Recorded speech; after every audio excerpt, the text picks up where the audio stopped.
baweng yaka kerteng jongka jela balatho hakabos sau phau phra kanta penlom daka jingpa khangshnong Manipur Imphal Valley ban persha halor kateka jing pendam ka jingpa khangshnong ka ba sau phau phra kanta habaro kawai ka jela kabalakhot daka seng mete coordinating committee Manipur integrity kum ka jing persha yaka jingweng no yaka kerteng jongka jela nakawai kabos sorkar kalakta yaka jingim kabaman kasi hakeleng ki pratli ki district jongka Imphal Valley baro ki jaka trekam ki jaka pule bat ki office sorkar bat ki riushimet ki lakhang bat ki kalipajba ki dang sakut haki suro hawang kei khurai kongba ha Imphal East district batha kwa keitel norem thong ha Imphal West district kinong kersan pakhang kilami syasurak ban penbor yaka jingkhang kerdap bat kilak kerpat ya kino kiriu shimet ki badon shabar jong ki yeng kisem bakin wan phaibyang kani ka jing pakhang basau phau prakanta kelas dang nadu ka shiteng mit jong ka sngi palang kinong kersan pakhang kila thangru ya ki tendong kali hasurak hanorem tong kwa kaitel khurai bat wangkai hanong ba jong ka jela ha Imphal bat lapen klanba ya ka jing pahara hakeleng ka Imphal banyada nakano kono ka jingja ka basngosi ka sorkar Manipur minin kasni kala hukum ban tokit halor ka jingkeno bakibor pahara kila penbor bantap ya ka kerteng jong ka jela hakabos ka bakit ya kinong thok khobor syaka tamasa shirui lili lakno bakibor pahara kila pensange ya ka bos kabala penyaj ta ka sorkar hakabaki nong thok khobor kila syakit ban lai thok khobor halor ka tamasa jungok kai perthai ha Ukhrul district hakasngi balang bat kila penbor yakin nong trei ka Directorate of Information and Public Relations bantap ya ka kerteng jongka jela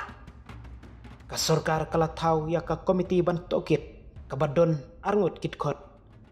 bat laong bakan sab bisharnya ya ki jingsha bat ki jingja ki bayadai bat ki bor pahra bat ka Manipur State Road Transport Bus kabakit yakin nong thok khobor katkum ka hukum balak penmi dakatnat kampo yeng ka jela ka komiti kan pej yaki jing pakala ladadon bat kan ai jing mot yakilat kilenti banyada naka jing ciab yang jengkum kani hakipor bansawan kala ong labtha yakani ka komiti kabak kenthop ya Commissioner N Ashok Kumar bat Secretary UTH Kiran Kumar Singh bakin IT yaka khaipoj jongki hapo khatsanski labban rap shushu arai ban weng no yaka kerteng Manipur nakabos jongka jelahi kalong kaba persha yaka Manipur bat yaka history bat yaka culture jongka ong ukharai jam athoba unong penyaj jongka COMI kipajba ka Manipur kiladawa ban tip hapo kabor jongno lashim yakani karai badai ban pensai pajba hapo kisau phopra kenta ulap benrap and who asked to remove the name of the state called Manipur, which was written on the bus of Manipur State Transport, is very unfortunate. And after due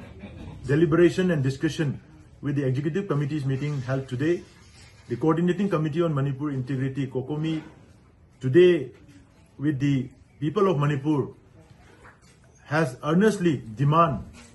an apology from the Governor of Manipur for allowing his administration to delete